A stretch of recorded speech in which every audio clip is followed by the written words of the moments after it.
Hoy, 15 de enero, recordamos a San Pablo, el primer ermitaño.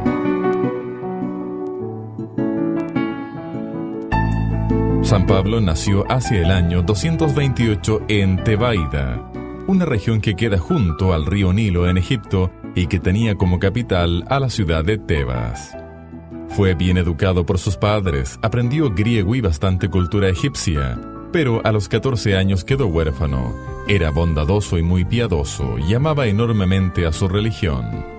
En el año 250 estalló la persecución de Decio, que trataba no tanto de que los cristianos llegaran a ser mártires, sino de hacerlos renegar de su religión. Pablo se vio ante estos dos peligros, o renegar de su fe y conservar sus fincas y casas, o ser atormentado con tal diabólica astucia que lo lograran acobardar y lo hicieran pasarse al paganismo con tal de no perder sus bienes y no tener que sufrir más torturas.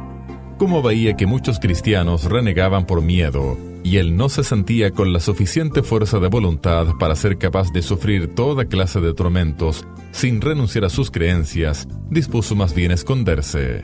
Pero un cuñado suyo que deseaba quedarse con sus bienes fue y lo denunció ante las autoridades. Entonces Pablo huyó al desierto. Allá encontró unas cavernas donde varios siglos atrás los esclavos de la reina Cleopatra fabricaban monedas.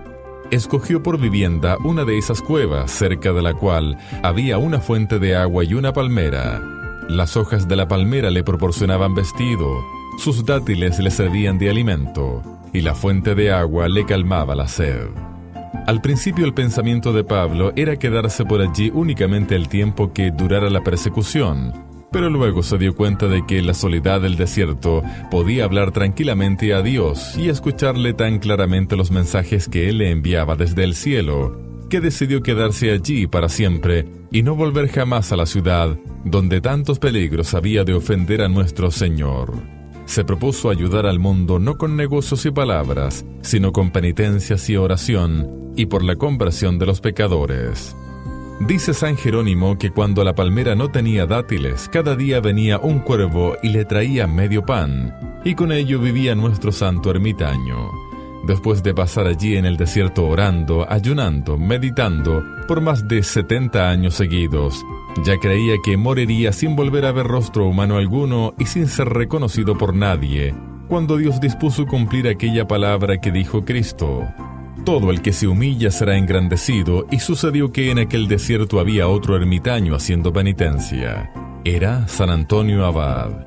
Y una vez a este santo le vino la tentación de creer que él era el ermitaño más antiguo que había en el mundo, y una noche oyó en sueños que le decían: hay otro penitente más antiguo que tú, emprende el viaje y lo lograrás encontrar.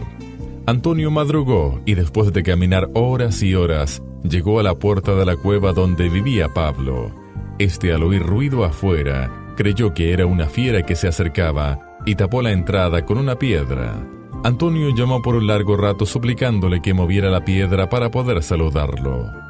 Al fin Pablo salió y los dos santos, sin haberse visto nunca antes, se saludaron cada uno por su respectivo nombre.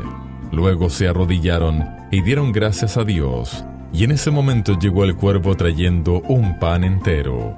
Entonces Pablo exclamó: mira cómo es Dios de bueno, cada día me manda medio pan, pero como hoy has venido tú, el Señor me envía un pan entero.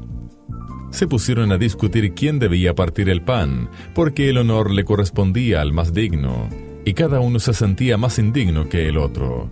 Al fin decidieron que lo partirían tirando cada uno de un extremo del pan. Después bajaron a la fuente y bebieron agua cristalina. Era todo el alimento que tomaban en 24 horas, medio pan y un poco de agua. Y después de charlar cosas espirituales, pasaron toda la noche en oración. A la mañana siguiente Pablo anunció a Antonio que sentía que se iba a morir y le dijo: vete a tu monasterio y me traes el manto que San Atanasio, el gran obispo, te regaló. Quiero que me amortajen con ese manto.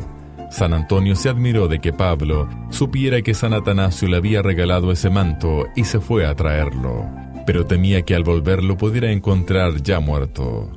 Cuando llegó a la cueva encontró el cadáver del santo arrodillado, con los ojos mirando al cielo y los brazos en cruz. Parecía que estuviera rezando, pero al no oírle ni siquiera respirar, se acercó y vio que estaba muerto. Murió en la ocupación a la cual había dedicado la mayor parte de las horas de su vida, orar al Señor. Antonio se preguntaba cómo haría para cavar una sepultura allí, si no tenía herramientas, pero de pronto oyó que se acercaban 2 leones, como con muestras de tristeza y respeto. Ellos, con sus garras, cavaron una tumba entre la arena y se fueron, y allí depositó San Antonio el cadáver de su amigo Pablo. San Pablo murió el año 342, cuando tenía 113 años de edad, y cuando llevaba 90 años orando y haciendo penitencia en el desierto por la salvación del mundo. Se le llama el primer ermitaño, por haber sido el primero que se fue a un desierto a vivir totalmente retirado del mundo, dedicado a la oración y a la meditación. Un santo para cada día es un aporte de la Vicaría Pastoral y Producciones Buena Nueva.